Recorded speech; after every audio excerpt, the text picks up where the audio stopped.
Mr. Chairman, dear colleagues, thank you for the opportunity to present surgical technique on initial outcomes in 12 patients who underwent robot-assisted laparoscopic continent cutaneous urinary diversion. I have nothing to disclose. First of all, intermittent self-catheterization is the gold standard method for bladder emptying in patients with neurogenic lower urinary tract dysfunction. Continent urinary diversion, CUD, may be proposed in patients who are unable to perform catheterization through the native urethra. The technique of CUD using an appendicovesicostomy was first described by Mitrofanoff in children.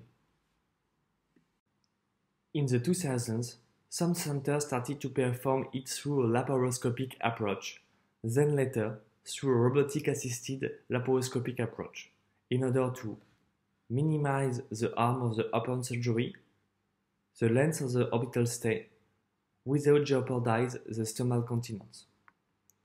Few studies have been recently published in adult patients, with encouraging preliminary results.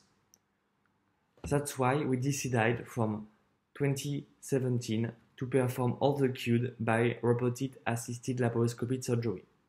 The aim of study was to assess the feasibility and the safety of the technique and to assess the preliminary outcomes, in particular stomal and urethral continence.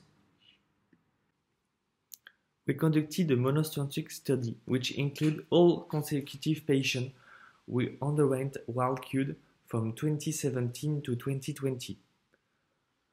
For all the patients, a preoperative assessment of the patient was done in a multidisciplinary team, including urologist and neuro physician. The patients were asked to self-catheterize through a fake abdominal stoma in order to ensure the ability to perform IASC through an abdominal stoma. Most of the time, a short hospitalization was organized, including urodynamic assessment, upper urinary tract imaging, and an MRI of the spine. The primary outcome was the continence rate, which was defined as no leakage both from the stoma and the urethra. Patient characteristics and clinical data, including pre- and post-operative urodynamic assessment, renal function, stomal and urethral continence, and satisfaction, were recorded prospectively. All the surgery have been performed with the Da Vinci Xe. The ports are positioned on the same line below the umbilicus, with 4 robotic ports and 1 assistant port. The efferent catheterable conduit was performed using either Mitrofanoff, Young-Monty, or Casal principle according to the surgical history, appendix length, and its possibility to reach the abdominal wall. The tube was implanted in the posterior bladder wall according to Legge-Gregoire principle.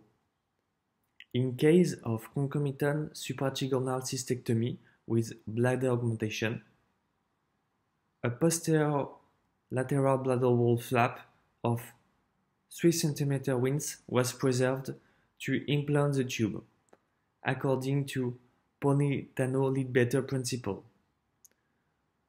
The distal efferent tube was then sutured to the skin with a V-shaped skin flap in an umbilical position. Our results are summarized in this table. Among the 12 patients, 10 were females and 11 patients had neurogenic lower urinary tract dysfunction. If we look at the perioperative outcome, 4 patients underwent concomitant procedure. 3 supratrigonal cystectomy with bladder augmentation, and 1 female underwent an artificial urinary sphincter.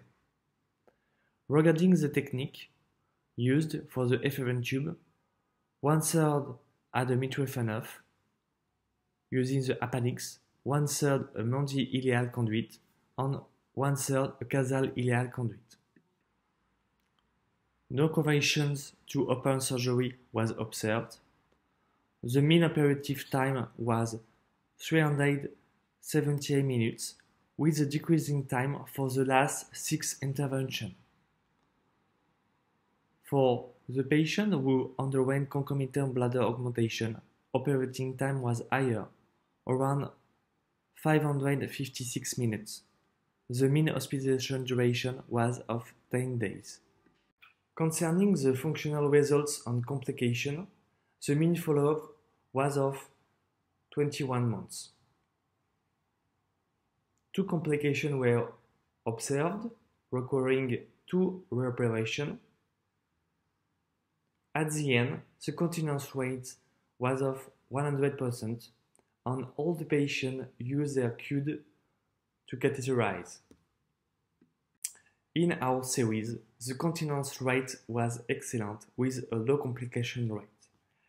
The mean operative time was long initially, but decreased with an improvement in the last 6 procedures to 308 minutes. It's comparable to other studies on pediatric patients and adult patients.